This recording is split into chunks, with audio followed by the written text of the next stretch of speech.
Olá, companheiras, olá, companheiros, saudações petistas. Sejam muito bem-vindas e muito bem-vindos a mais uma edição do podcast Em Tempos de Guerra, a Esperança é Vermelha. Hoje é sexta-feira, dia 14 de agosto. Eu sou Patrick e toco a conversa junto com vocês. No episódio de hoje, começo informando que, a partir de agora, durante o período de eleições, o podcast vai ser conduzido pelo nosso companheiro Marcos Jacob, militante do PT no estado do Rio Grande do Sul. Muitas e muitos de vocês já conhecem o Jacob, ele participa com frequência e já conduziu o podcast em outros momentos. Isso ocorre porque esse que vos fala está como candidato a deputado federal pelo PT aqui em Pernambuco. Então vai ser o Jacob que vai conduzir a conversa com vocês a partir de agora. Mas, enquanto isso, no episódio de hoje, eu, Patrick, falo um pouco sobre o cenário das eleições aqui em Pernambuco. Escutamos informes vindos do estado do Espírito Santo, com a companheira Fabiana, e também ouvimos o próprio companheiro Marcos Jacob. E ao final, a gente vai ter um informe realizado pelo companheiro Walter Pomar. Portanto, a edição de hoje, como o Jacob vai informar, é dividida em duas partes, e ele explica bem direitinho.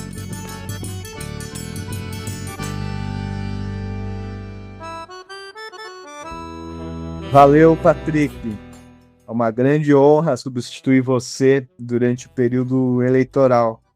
Patrick é parte da própria identidade do podcast, é ele quem conduz com muita maestria, diga-se de passagem, o programa desde que veio à luz em 2019. Já são 7 anos e uma grande caminhada. Mas o afastamento é temporário e é por uma grande razão, como já foi bem explicado. Patrick, desejamos a você e a companheirada de Pernambuco uma grande campanha e temos a mais firme convicção de que a tua candidatura tem muito a somar e reúne condições de construir um grande resultado eleitoral e político no dia 4 de outubro. Mas, falando em 4 de outubro, a nossa pauta de hoje é voltada para assuntos das eleições gerais deste ano. Vamos dividir a edição em 2 blocos.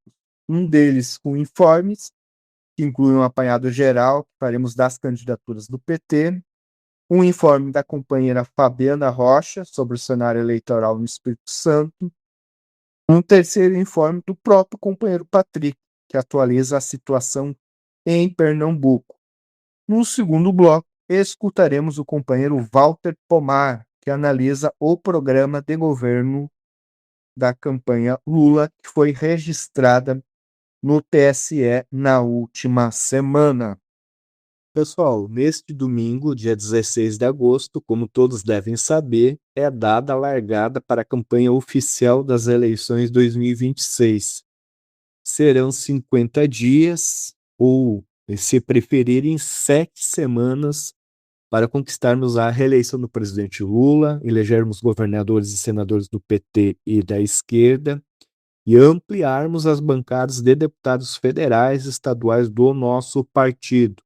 Mas fica a pergunta, às vésperas do início da campanha, como se encontra o PT em termos de candidaturas no Brasil?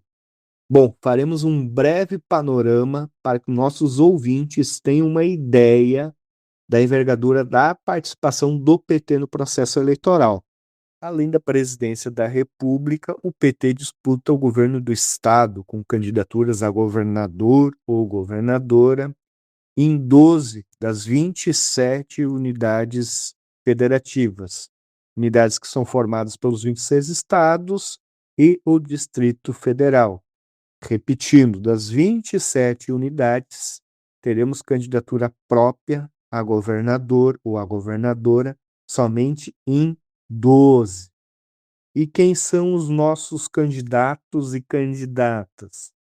O companheiro Jerônimo Coelho, na Bahia, o Eumano de Freitas, no Ceará, o Helder Salomão, no Espírito Santo, o Leandro Graz, no Distrito Federal, o Luiz César Bueno, em Goiás, o Felipe Camarão, no Maranhão, o Fábio Tradi, no Mato Grosso do Sul, o Patros Ananias, em Minas Gerais, o Rafael Fonteles, no Piauí, o Cadu Xavier, no Rio Grande do Norte, o Expedito Neto, em Roraima, o Fernando Haddad, em São Paulo. Então, esses são nossos 12 candidatos e candidatas a governador. Ainda em 6 estados, concorremos a vice-governador, sendo que em 5 deles somos vice de um candidato do próprio partido. São os casos da professora Valdirene, no Espírito Santo, do Ricardo Rodrigues, no Maranhão, da dona Gilda, no Mato Grosso do Sul, do Dirceu Tencaten, no Pará, do Washington Bandeira, no Piauí, e no Rio Grande do Sul, o Edgar Preto, candidato a vice-governador, mas numa chapa liderada pela Juliana Brizola, do PDT. Bom, e quanto ao Senado, nós temos 17 candidaturas em 15 estados. No Paraná e na Bahia, há 2 candidaturas do partido em cada estado. No entanto, o fato político eleitoral relevante, mais uma vez, é que em mais da metade das unidades federativas nós não temos ao menos uma candidatura do PT ou da federação concorrendo a uma das 2 vagas ao Senado no respectivo estado. Bom, quais são os nossos candidatos ao Senado? O Jorge Viana no Acre, o Randolph no Amapá. Na Bahia, temos as 2 candidaturas, do Jacques Wagner e do Rui Costa. No Distrito Federal, a Érica Cocai. No Maranhão, a Elisiane Gama. Em Minas Gerais, com a Marília Campos. No Mato Grosso do Sul, com o Vander Loubet. No Pernambuco, com Humberto Costa. No Paraná, também a dupla de candidatos do PT, a Gleisi Hoffmann e o Dr. Rosinha. No Rio de Janeiro, a Benedita da Silva. No Rio Grande do Norte, a Samanda Alves. E no Rio Grande do Sul, com o Paulo Pimenta. Em Santa Catarina, o Décio Lima é o nosso candidato a senador. Em Sergipe, o Rogério Carvalho. E em Tocantins, o Paulo Mourão. Em relação às assembleias legislativas e à Câmara Distrital, que seria o equivalente à Assembleia Legislativa do Distrito, são 672 candidaturas registradas pelo PT. 672 candidaturas a deputados estaduais e à Câmara Distrital. E a Câmara Federal, 354 candidatos em todo o país. Parece muito, mas quando a gente compara com outros partidos, ficamos muito atrás. Por exemplo, o PL, partido do Flávio Bolsonaro, tem 973 candidaturas às assembleias estaduais e 533 candidaturas à Câmara Federal. É uma diferença bastante significativa.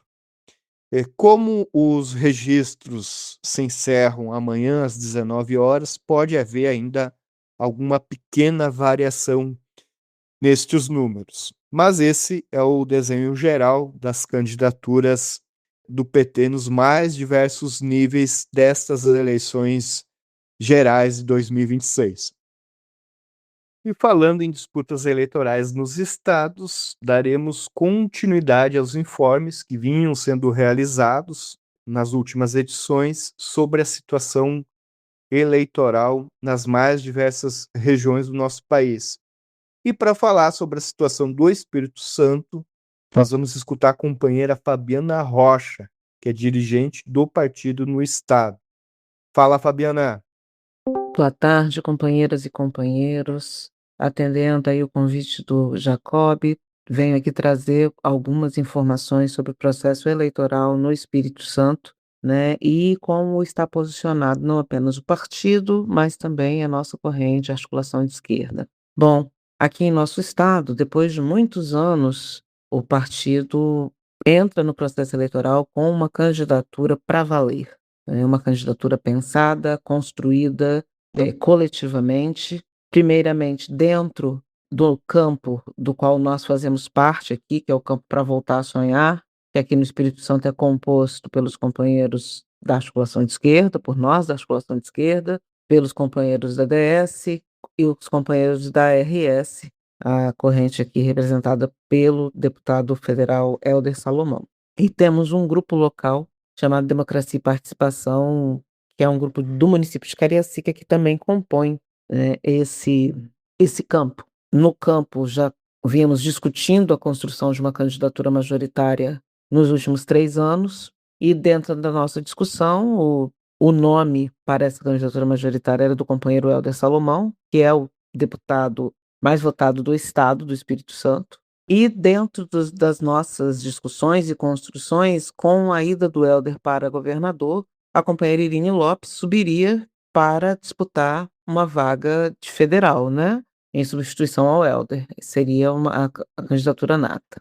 Para que a gente atingisse esse objetivo, foi preciso, além de muito debate e construção interna, que nós conseguíssemos estabelecer uma aliança com uma outra força política daqui, que é a AS, Alternativa Socialista, conduzida, liderada pelo João Coser, para que assim a gente conseguisse estabelecer uma nova maioria no PT, no PED, e voltássemos a conduzir o partido e assim efetivar, né, esse projeto eleitoral. Nós tivemos êxito no PED e, com isso, êxito na construção e consolidação da candidatura do Helder. Então, assim, o Helder desponta como uma terceira via numa eleição que será polarizada entre o prefeito de Vitória, Lorenzo Pasolini, e o Ricardo Ferraço, do MDB. 2 representantes, um representante da extrema-direita e um representante da direita.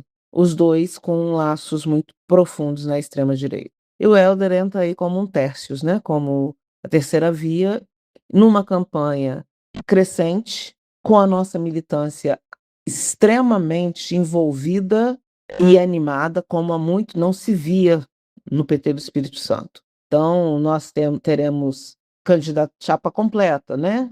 Presidente Lula, governador Helder, senador Fabiano Contarato, boa chapa de federal, uma excelente chapa de deputados estaduais, né, de candidatos e candidatas estaduais. A articulação de esquerda está com o nome da companheira Irine Lopes, disputando a vaga de federal, com enormes chances de eleição, e com 2 outras candidaturas a deputado estadual, que são a companheira Célia Tavares e o companheiro Rogério Favoretti.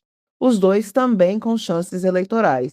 E agora a gente está aí, neste processo, com uma animação crescente, como eu falei, com chances eleitorais como há muito não tínhamos, porém sofrendo com dificuldades de recursos humanos e materiais. Como nós temos na corrente 3 candidaturas, nossos dirigentes e nossas principais lideranças estão divididas e diluídas entre essas candidaturas, o que para nós torna as coisas um pouquinho mais difíceis, porque também temos que ter gente nas candidaturas majoritárias e na candidatura do senador. Então, estamos carentes de quadros dirigentes para conduzir o processo, mas muito confiantes. E preocupados com recursos, assim como o Brasil inteiro deve estar, né? As informações que chegaram aqui de recursos para as majoritárias nos deixaram muito apreensivos, mas não foi suficiente para diminuir a expectativa, a moral e a animação da nossa militância. Então, depois de mais de 20 anos, a gente vê de novo um PT no estado pujante, um PT animado, um PT nas ruas, militante, discutindo construção de projeto para o Estado, plano de governo, fazendo campanha, e nós, da articulação de esquerda, ocupando um papel de destaque em todo esse processo de construção. Obrigado, Fabiana. Muito bom saber desse ânimo da militância e que o partido conseguiu construir uma chapa eleitoral, uma tática própria para fazermos uma disputa política e eleitoral em boas condições. Sinta-se sempre à vontade para nos manter atualizados sobre o cenário do estado capixaba. Bom, saímos do Sudeste e vamos para o Nordeste, onde o companheiro Patrick tem atualizações sobre a situação no estado de Pernambuco. Fala, Patrick. Oi, pessoal, todo mundo bem? Quem fala aqui é Patrick, e agora para dar um informe, uma atualização da situação eleitoral aqui em Pernambuco. Nossa última conversa foi após a convenção da Federação Brasil da Esperança, que ocorreu no primeiro dia 20 de julho, e confirmou o apoio do PT em Pernambuco à candidatura de João Campos, ex-prefeito do Recife, agora já confirmado também pela sua convenção como candidato a governador, pelo PSB de Bola. Para além disso, também estão confirmadas a indicação de Humberto Costa, candidato à reeleição ao Senado, pelo PT, e Marília Reis, candidata à segunda vaga de Senado, pelo PDT. Bom, esse é o nosso palanque aqui em Pernambuco, será o palanque de Lula, confirmado pelas convenções, pelos partidos. Agora, do outro lado, tem mudança. Do outro lado, a candidata à reeleição é a atual governadora Raquel Lira, do PSD de Dado, que é o mesmo partido do Gilberto Kassab, e que tem um candidato próprio à presidência, o Ronaldo Caiado. E agora o Kassab, inclusive, indicado como vice do Caiado. Na chapa da Raquel Lira, houve uma confirmação inicial do atual deputado Túlio Gadelha, que estava na rede, se filiou ao PSD e é um dos nomes ao Senado. E a segunda vaga passou o último mês sendo disputada por várias oligarquias locais de direita. E venceu a oligarquia de Eduardo da Fonte, atual deputado federal, presidente aqui em Pernambuco da Federação da UP, que não é a Unidade Popular, mas é a União Progressistas, a união entre o PP e União Brasil. Bom, o Eduardo da Fonte derrotou uma outra oligarquia local, da família Coelho, e conseguiu impor a Raquel a sua candidatura.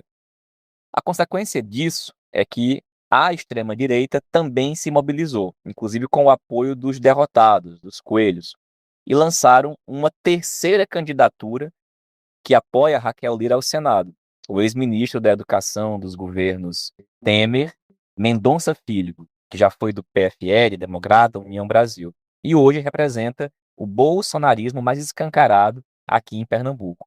O Mendonça não compõe a chapa de Raquel, é um candidato avulso, mas já declarou apoio à reeleição de Raquel, assim como o fez todos os outros bolsonaristas do nosso estado.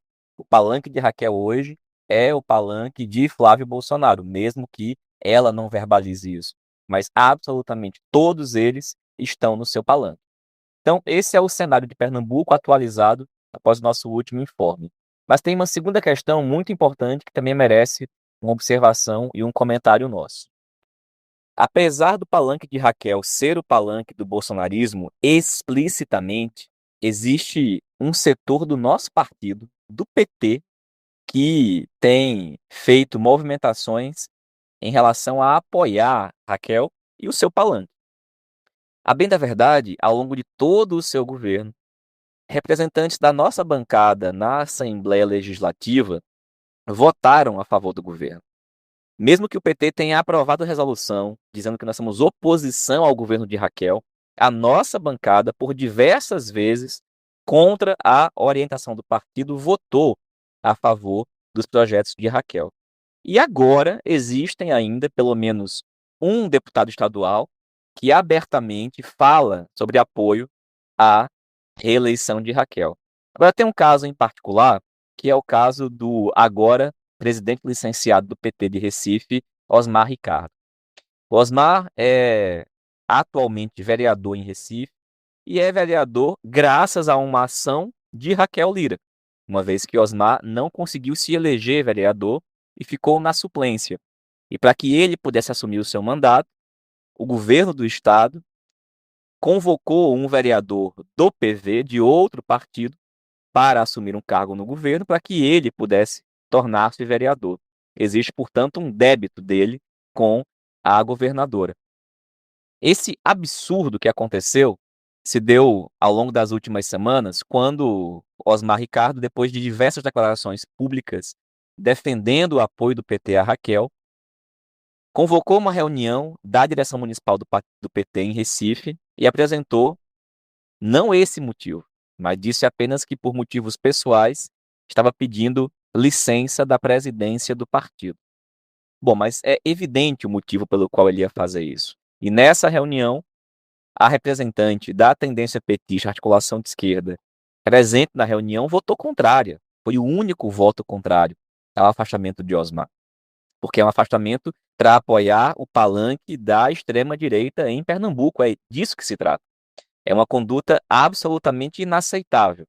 E o fato é que as declarações dele têm ganhado muita repercussão na imprensa local e têm servido de munição contra o PT.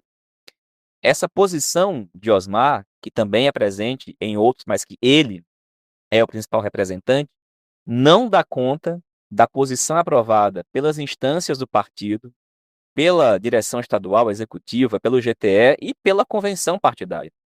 E o fato é que hoje em Pernambuco, estar ao lado de Raquel é estar contra o PT, é estar contra a candidatura que representa o palanque de Lula em Pernambuco, é não ajudar na eleição de uma bancada petista, é contribuir e fortalecer com o projeto da extrema-direita. Nós votamos contrários, nos manifestamos contrários e acreditamos que é preciso tomar outras providências, em especial também com relação àqueles outros que agem nesse momento contra o nosso partido. Esse é o Informe Jacob. A gente volta, espero, com outras e boas notícias ao longo da campanha. Pelo informe, Patrick. Bom, todos e todas devem estar acompanhando e sabendo que o estádio Vila Euclides, em São Bernardo do Campo, foi escolhido como local, como cenário para o primeiro ato oficial da campanha à reeleição do presidente Lula. Foi no gramado e nas arquibancadas do estádio Vila Euclides que Lula liderou as históricas assembleias dos metalúrgicos no final dos anos 70. Foi neste estádio que, no 1º de maio de 1979, em meio às grandes assembleias e mobilizações do movimento sindical do ABC, que Lula proferiu a célebre frase, entre aspas, que ninguém nunca mais ouse duvidar da capacidade de luta dos trabalhadores. Fecha aspas. E é nesse espírito que o presidente Lula deve apresentar as linhas gerais do programa da campanha.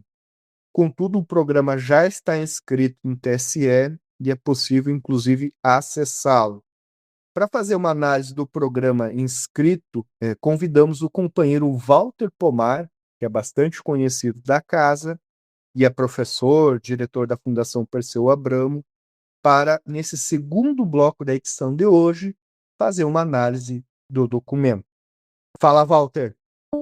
Olá, ouvintes do podcast, comandado pelo Patrick Campos. Quer dizer, esta edição do podcast é comandada pelo Marcos Jacob. Pelo menos foi ele que pediu que eu fizesse aqui um comentário sobre o programa que a coligação que apoia Lula inscreveu no Tribunal Superior Eleitoral. Imagino que no domingo, dia 16 de agosto, todos nós estaremos buscando votos, mas alguns de nós estaremos buscando votos na condição de candidatos. E esse é o caso exatamente do Patrick, que no dia 16 estará pedindo votos para a candidatura dele a deputado federal pelo PT de Pernambuco. Isso posto, atendendo ao pedido do Marcos Jacob, eu vou falar do programa que a coligação que apoia Lula inscreveu no Tribunal Superior Eleitoral. Estou me referindo ao PT, ao PSB, ao PV, ao PCdoB, ao PDT, ao PSOL e à Rede. Eu não sei como foi o debate nos demais partidos, mas no caso do PT, pela primeira vez desde 1989, um programa é inscrito no Tribunal Superior Eleitoral sem que ele tenha sido previamente aprovado pelo Diretório Nacional do Partido ou pela Executiva Nacional do Partido. Repetindo, nunca antes na história do partido, um programa de governo de uma candidatura presidencial foi registrado sem que houvesse debate e deliberação prévia nas instâncias nacionais do partido. Dessa vez, isso não ocorreu. O fato é que o Diretório Nacional e a Executiva Nacional do partido abriram mão de incidir no debate programático.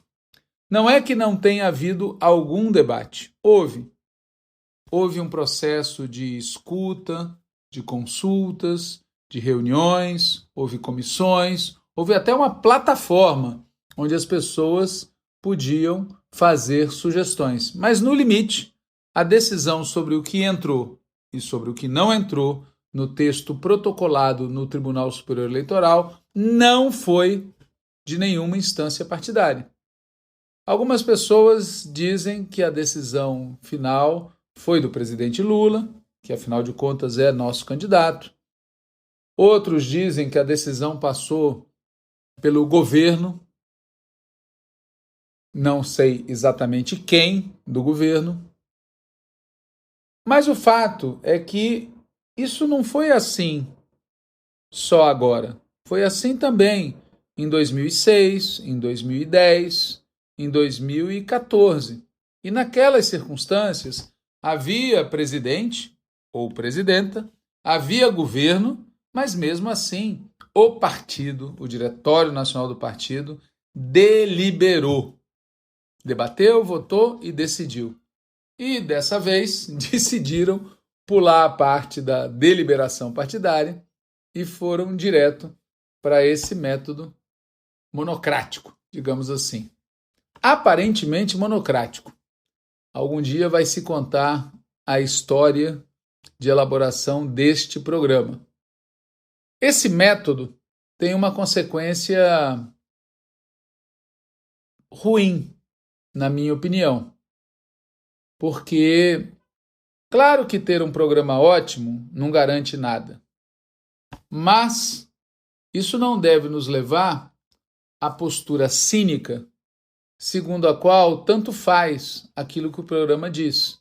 Pelo contrário, nós acreditamos que um programa debatido e aprovado nas instâncias democraticamente eleitas do partido, além de ter melhores chances de ser um programa mais adequado, também tem maior capacidade de engajar, de influenciar, de contribuir no debate público, né? E, especialmente nesses tempos em que a gente vive de extrema-direita, uma extrema-direita que, como muita gente diz, desrespeita as regras do jogo, atropela as instituições, nós não podemos seguir esse tipo de caminho. A gente não pode passar por cima das nossas próprias regras do jogo. A gente não pode atropelar as nossas próprias instituições, porque isso cria um ambiente de desvalorização dos espaços e dos debates coletivos. Tem gente que acredita que isso aumenta a eficiência, aumenta a eficácia, aumenta a velocidade com que se aprovam as coisas, com que se tomam decisões. A experiência tem demonstrado que não é nada disso. E, mais importante ainda, a experiência já demonstrou várias vezes, aqui no Brasil e em outros países, que atropelar a democracia causa danos irreparáveis, que mais cedo ou mais tarde cobram seu preço. Para nós, da classe trabalhadora, que dependemos, antes de mais nada, da nossa organização coletiva, métodos autoritários, verticalistas, podem até ser úteis momentaneamente, mas estrategicamente é um desserviço.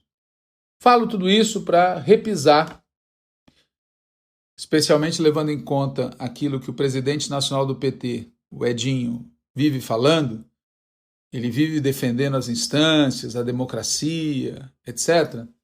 Eu estou aqui repisando que, neste caso concreto do programa presidencial, não foi adotado um método democrático, né?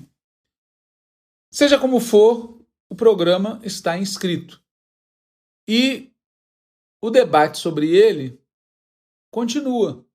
Porque, antes de mais nada, a direita brasileira, tanto a direita de corte fascista quanto a direita tradicional, ambas neoliberais, não desistiu, essa direita neoliberal não desistiu de tentar impor ao próximo mandato Lula um ajuste fiscal.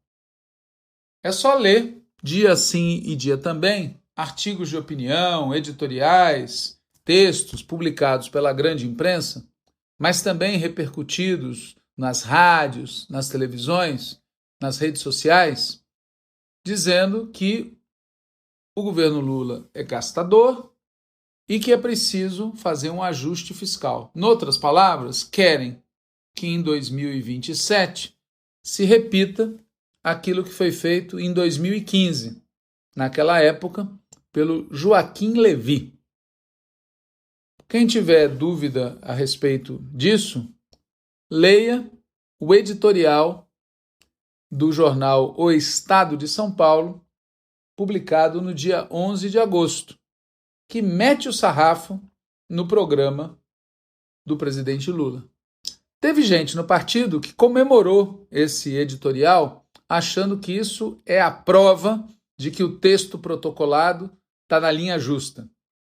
Mas isso, infelizmente, é uma meia-verdade. O texto não agrada a turma da direita, porque, do começo ao fim, o texto propõe políticas públicas que atendem às necessidades do povo brasileiro.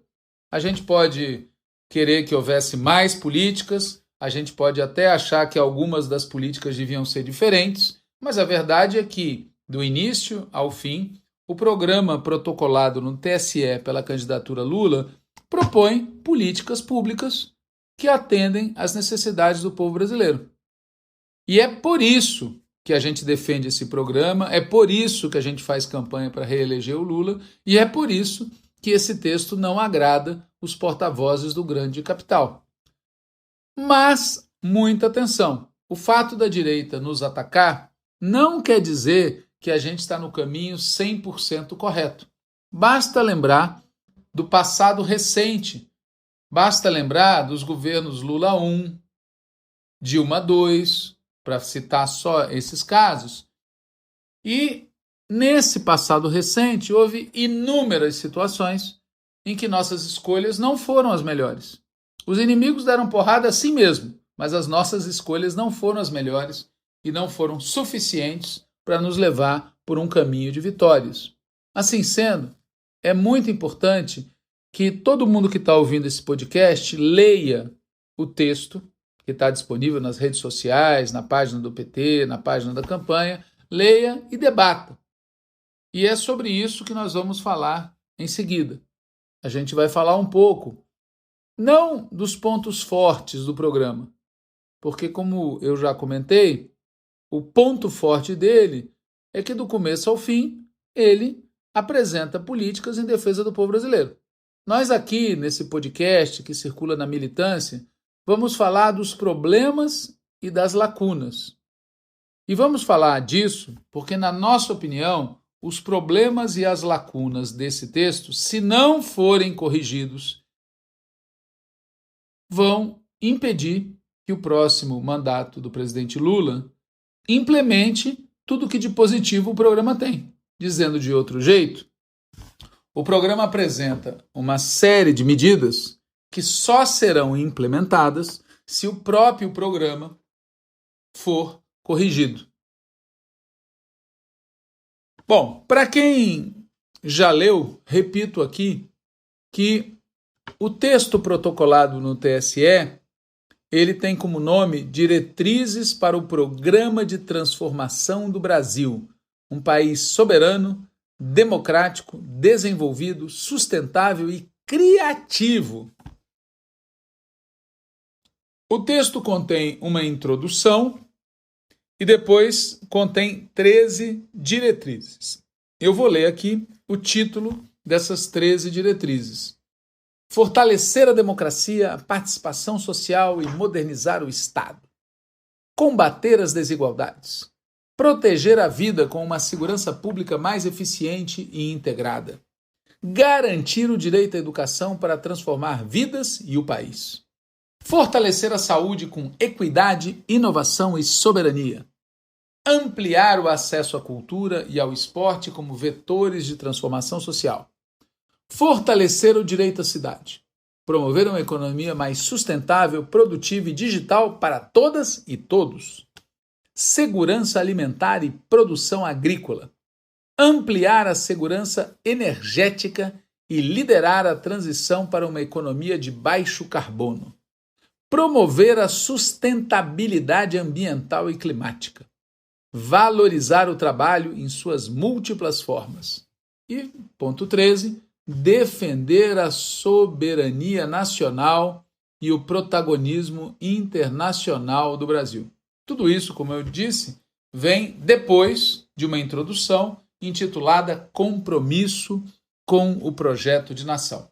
Já pelos títulos, ficou evidente aquilo que a gente falou antes. O programa, do início ao fim, atende ou busca atender demandas legítimas e necessárias do povo brasileiro. Isso posto, destaques problemáticos. Primeiro destaque problemático é que no texto como um todo não aparece a categoria classe trabalhadora.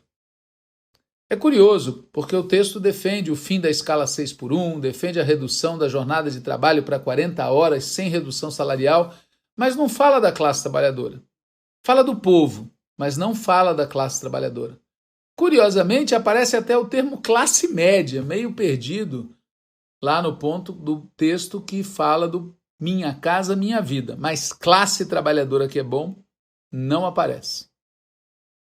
Segundo ponto problemático do texto é que ele defende um salto de qualidade nas políticas sociais e nas políticas de desenvolvimento, mas, ao mesmo tempo, defende a manutenção da atual política fiscal, chamado novo marco fiscal, e não explica o que vai ser feito com a política monetária, que é implementada pelo Banco Central. Esse, portanto, é o segundo problema e talvez o mais grave problema do texto. O terceiro problema do texto é que ele, do início ao fim, defende a necessidade de políticas públicas sérias, bem planejadas, participativas, tudo de bom. O problema é que, para enfrentar o velho sistema que mantém o Brasil no atraso, na desigualdade, na dependência, isso que eu acabei de falar está no texto. Diz assim, abre aspas, somos o verdadeiro novo, porque enfrentamos o velho sistema que mantém o Brasil no atraso, na desigualdade e na dependência. Beleza, é isso aí. Mas para enfrentar esse velho sistema, não basta implementar políticas públicas. Para enfrentar o velho sistema, é necessário implementar reformas estruturais que alterem qualitativamente a distribuição da propriedade, da riqueza e do poder. Reformas estruturais que enfrentem o controle do capital financeiro, do agro, das mineradoras sobre a economia nacional. Se a gente não derrotar essa turma, não vai ter como dar o tal salto qualitativo de desenvolvimento, inclusão, sustentabilidade e soberania que o texto defende e que nós apoiamos. Bom, um quarto ponto problemático do texto, na nossa opinião, é que, ao fazer uma análise do governo cavernícola, o texto não destaca o tema das Forças Armadas. E quando fala das Forças Armadas, o texto repete aquilo que nós já fizemos em outros governos, a saber, ampliar os recursos das Forças Armadas. Óbvio que a gente defende isso. É necessário o Brasil ter Forças Armadas poderosas, e para isso precisa ter investimento. Mas nós aprendemos uma lição nos governos Lula 1, Lula 2, Dilma 3, Dilma 4 pela metade. No que diz respeito à classe trabalhadora e ao povo, nós aprendemos a lição de que ampliar as políticas públicas sem politizar e sem organizar o povo pode ter resultados opostos aos pretendidos. Bom, isso vale também para as Forças Armadas. Não adianta pôr dinheiro nas Forças Armadas sem mudar a concepção de defesa, sem mudar a concepção de mundo dos oficiais, dos generais, sem mudar o currículo das escolas, sem submeter as Forças Armadas ao poder civil de verdade, não com esse, até tuço quando falo dele, não desse ministro, né, que diz que ia abrir a porta do Brasil para os gringos, porque a gente não é capaz de resistir, então você já vai lá, abre as portas e estira o tapete vermelho. Então, nós deveríamos primeiro, ressaltar o que nós fizemos de muito positivo do nosso governo, que foi ter contribuído para que a justiça colocasse um bando de generais golpistas em cana. E segundo, dizer que esse trabalho vai prosseguir no próximo mandato. Nós não queremos só pôr dinheiro nas Forças Armadas. A gente quer ter Forças Armadas realmente comprometidas com o projeto nacional e realmente submetidas ao controle civil e democrático. Um quinto problema do programa inscrito no TSE é que, claro, ele faz um balanço super positivo do atual governo Lula. E não vamos imaginar que ele pudesse fazer outra coisa, né? No meio dessa campanha, é evidente que a gente vai destacar tudo que de bom foi feito. Mas seria muito útil que o programa dissesse algo muito simples.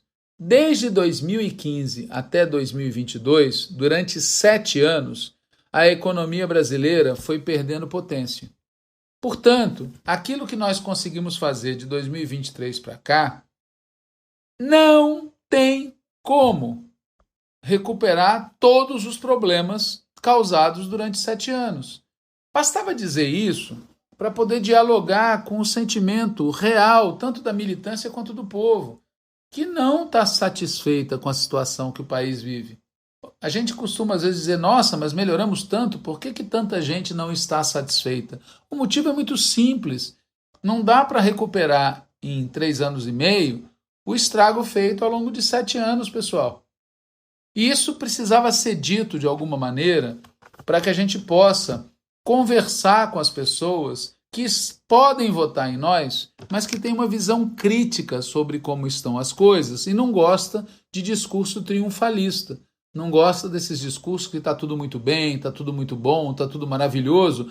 A pessoa não vê isso no seu cotidiano e começa a ficar se coçando para ir para outro lugar. Se a gente explicasse de maneira didática qual é o problema pelo qual a gente não conseguiu fazer tudo o que a gente gostaria, a gente provavelmente conseguiria muito mais voto nos setores populares. Um sexto problema do programa é que ele apresenta como um grande feito, abre aspas, o enorme esforço fiscal de aproximadamente 2% do PIB, 240 bilhões de reais. Na verdade, isso não é um grande feito, isso foi um imenso sacrifício, totalmente desnecessário. Sacrifício que está relacionado aos parâmetros do novo marco fiscal e principalmente a taxa de juros alucinada do Banco Central. Da mesma forma, o texto erra ao comemorar os recordes em leilões de concessões de logística e energia. Na boa, a gente pode concordar ou pode discordar da necessidade de fazer leilões de concessões, mas a gente não pode transformar o vício em virtude. Privatização, concessão, OS, essa porcalhada toda, não é da nossa turma, é da outra turma. Não deve ser comemorado. Um sétimo problema do texto, que eu já comentei antes, mas que agora eu vou detalhar, é que ele reconhece que nós herdamos uma taxa Selic elevada, ou seja, uma taxa de juros muito elevada. Mas ele não diz que a política do Banco Central, presidido pelo Galípolo, com diretores e presidente escolhidos pelo nosso governo, não contribuiu para mudar qualitativamente essa situação. Foi mantida uma taxa de juros muito alta por muito tempo e que vem caindo muito lentamente. E a gente precisa explicar para as pessoas por que isso está acontecendo. Não dá para fingir que isso não é um imenso problema. Um oitavo tema que eu destaco aqui é que o texto fala corretamente que com o governo Lula, o Brasil, abre aspas, rompeu com o isolamento geopolítico e reassumiu seu protagonismo na arena global. Isso é verdade, mas também é verdade que os ataques dos Estados Unidos e o crescimento da extrema-direita no nosso continente criaram uma situação de cerco geopolítico contra o Brasil. Por isso, na nossa opinião, o texto inteiro devia ser organizado em torno da seguinte lógica: soberania e direitos. Essas são as duas ideias força que deveriam organizar o programa. Na nossa opinião, elas estão no programa, mas elas não estruturam o programa da maneira como, do nosso ponto de vista, deveria ser. E para fazer isso, bastaria dar destaque para algo que está escrito no texto. Queremos fortalecer a soberania nacional em todas as suas dimensões: democrática, institucional, defesa nacional, geopolítica, científica, tecnológica, digital, energética, mineral, ambiental, cultural, econômica, financeira, trabalho decente, alimentar, educação e saúde. Fecha aspas. Se o texto fosse reduzido de tamanho e concentrado em torno dessas ideias, ele seria muito útil na campanha eleitoral, porque na campanha eleitoral não adianta apresentar um texto de 80 páginas, tem que apresentar um conjunto de ideias força, que são essas daí: soberania e direitos, né? Bom, o texto, evidentemente, fala bastante de muitos aspectos programáticos, aí vale a pena ser lido, vale a pena ser debatido, que ele fala sobre habitação, educação, saúde, esportes, etc, etc, etc. Mas aqui, no espaço limitado desse podcast, limitado porque não dá para aqui ficar falando um tempão, né?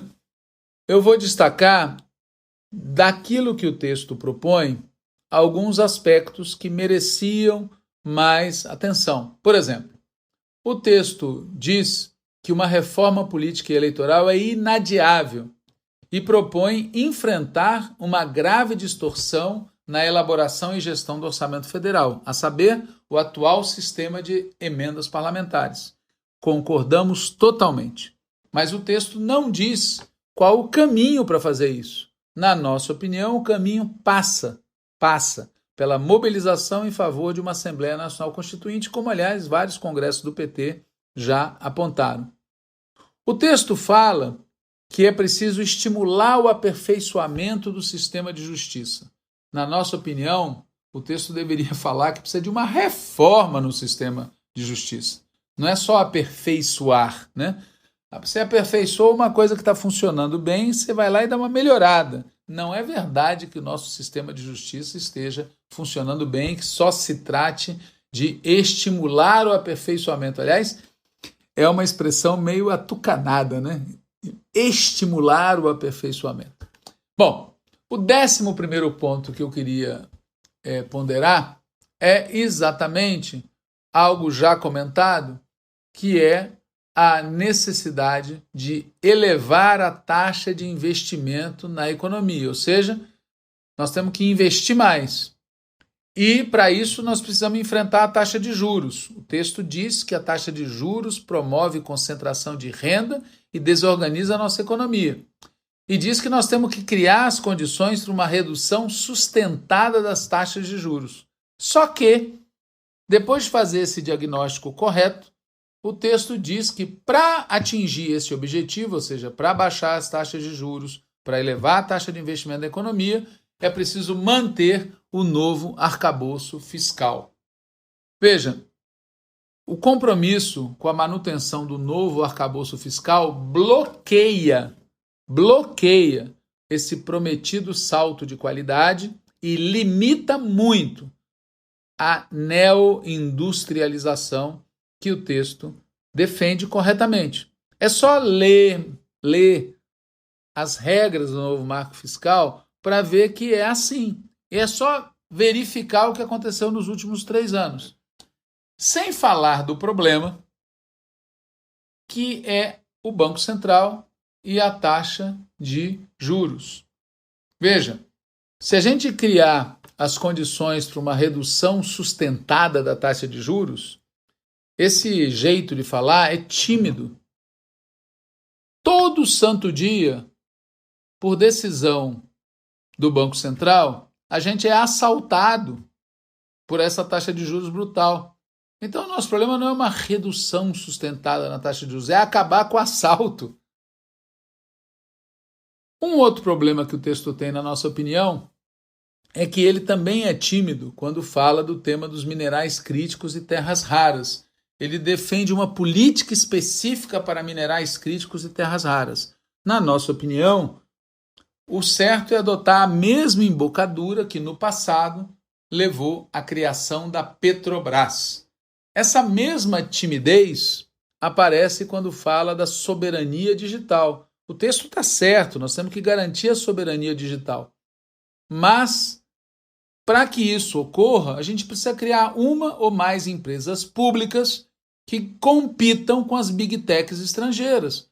Até porque, se eles continuarem usando essas big techs para interferir na democracia, para sabotar o país, elas vão ter que ser impedidas de funcionar no Brasil. E nós precisamos de big techs nacionais para garantir que as coisas continuem funcionando. Um outro problema do texto é que ele fala de reforma agrária, mas quando a gente vai ler a parte que diz respeito à agricultura, digamos assim, o que prevalece é a tentativa de compatibilizar agronegócio e produção familiar. Há anos a gente tem assistido essa novela e, na prática, essa suposta compatibilização só tem favorecido o agronegócio. Não quer dizer que a agricultura familiar não recebe nada, mas quer dizer que o agronegócio sempre recebe muito mais. E neste momento que a gente está vivendo, a contradição entre agrarismo e industrialismo é mais aguda do que nunca.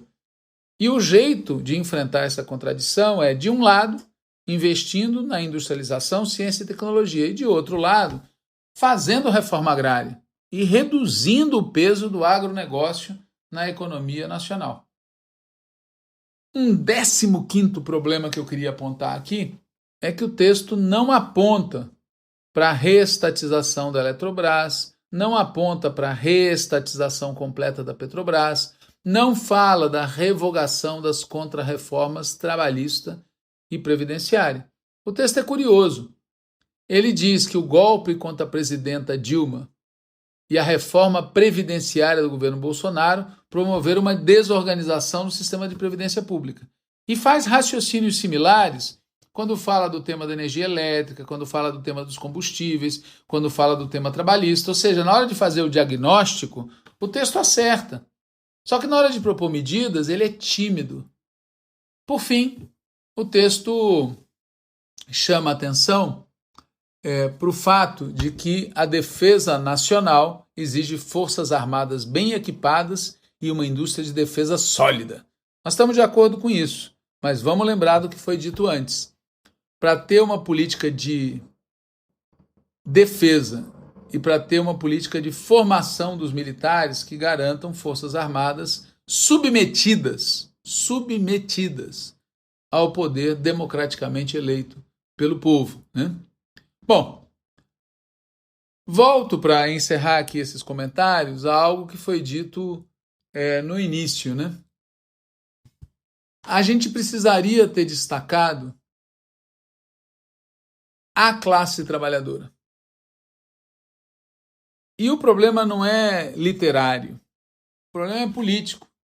Se a gente lê o texto de programa como um todo, a gente vai ver que ou estão ausentes ou tem papel muito rebaixado aquilo que a gente chama dos sujeitos políticos dos quais depende a sustentação popular de um programa de transformação.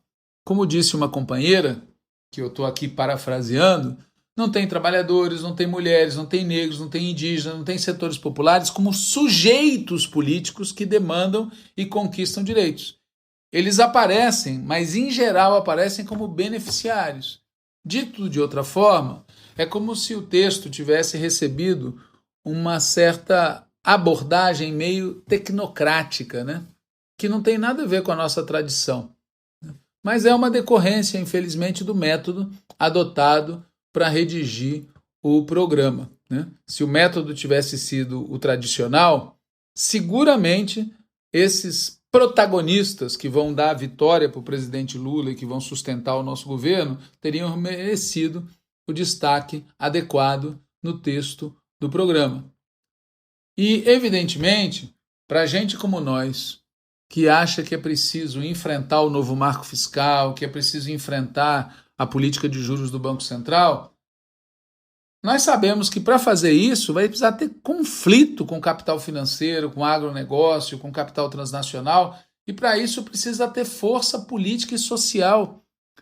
Se não tiver, vai acontecer o que já aconteceu na história recente, ou seja, a gente pode até ter o presidente, ter governadores, ter deputados, ter senadores, mas se você não tem força política nas ruas, organizada, você não consegue derrotar os caras. Bom, isso posto, o que nós temos que fazer? Eleger Lula, eleger nossos candidatos e candidatas em tudo quanto é canto e utilizar a campanha como um instrumento de mobilização e organização popular. E ajuda nisso se a gente pegar esse texto do programa e copidescar ele, dando destaque para a ideia de soberania, de direitos e de transformação. É isso aí, pessoal. Um abraço. Muito obrigado, Walter.